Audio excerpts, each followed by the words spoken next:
c'est ça. Merci beaucoup, Géraldine. Je suis en pleine discussion avec Louis-Paul Allard, que je connais un peu, puisqu'on a été tous les deux nommés un jour ambassadeurs de Lac-Mégantic. Et je t'ai longtemps admiré, notamment à la radio et à la télé aussi. Ça va bien, Louis-Paul? Oui, ça va bien, Lino. Alors, une biographie sur ta carrière, sur ta vie, inspirée d'une analogie avec la nature et les cours d'eau.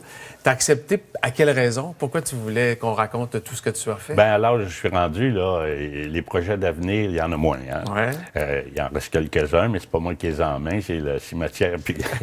c'est la santé qui les emmène. Mais j'avais encore toute ma mémoire, et puis j'avais tous mes dossiers, mes documents, puis ça fait plusieurs personnes qui me disaient, ben tu devrais parler de ça. Ben, finalement, j'ai décidé de, bon, OK, on va le faire. Puis j'avais des photos, et j'avais...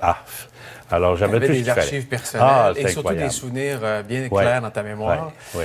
Je t'amène d'abord sur un premier truc. En 1982, tu fondes le mouvement À court d'eau pour prendre soin de l'environnement, pour militer pour la protection de l'environnement. Ouais.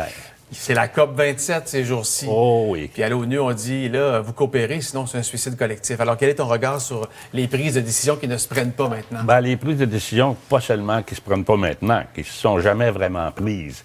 Et le problème de ça, c'est que l'environnement, il n'y a pas un politicien qui veut parler de ça. Parce qu'il n'est pas capable de réaliser ses promesses. Il n'y a pas un politicien qui dit, moi, la rivière l'Assomption, je vais la dépolluer dans 4 ans. Pas vrai. Non. Alors, lui, il dit, je ne suis pas pour promettre ça. On va passer pour un idiot qui n'a pas rempli ses promesses. Mais les politiciens sont comme ça à travers la planète.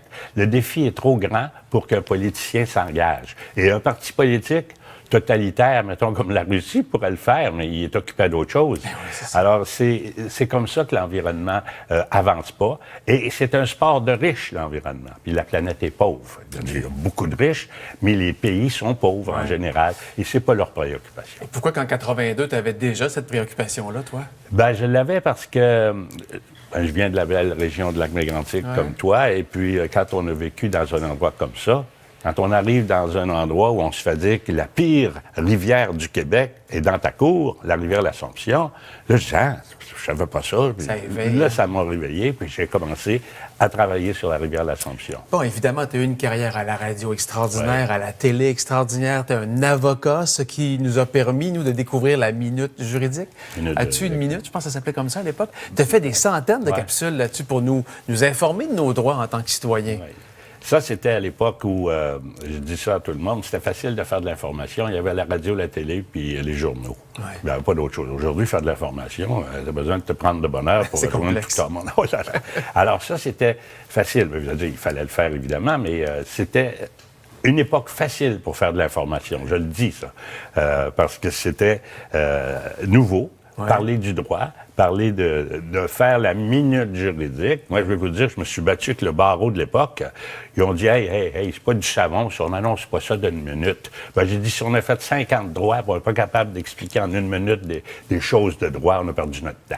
Okay. Ça fait que le barreau était contre ça au départ. Ça a été bon pour ta notoriété, j'imagine, aussi, parce que tu avais le côté givré et le côté sérieux qu'on découvrait avec ça. Moi, j'avais le côté sérieux à la télé. Et le côté givré à la radio. Oui, c'est ça. Les gens pensaient que c'était un autre Louis-Paul Allard. C'est pas le même, ce qui fait la radio, le Festival de l'humour, puis lui. Non, Justice pour tous, il y a une face de bœuf. Puis au Festival de l'humour, il dit des niaiseries. Fait que c'est pas le même gars. Fait que ça m'a permis de jouer beaucoup sur les deux tableaux, sans que beaucoup de gens fassent le lien. En terminant, quand on s'arrête et qu'on regarde notre vie, on en fait un constat, je présume? Oui. Quel constat as-tu fait? J'ai été chanceux, une belle vie.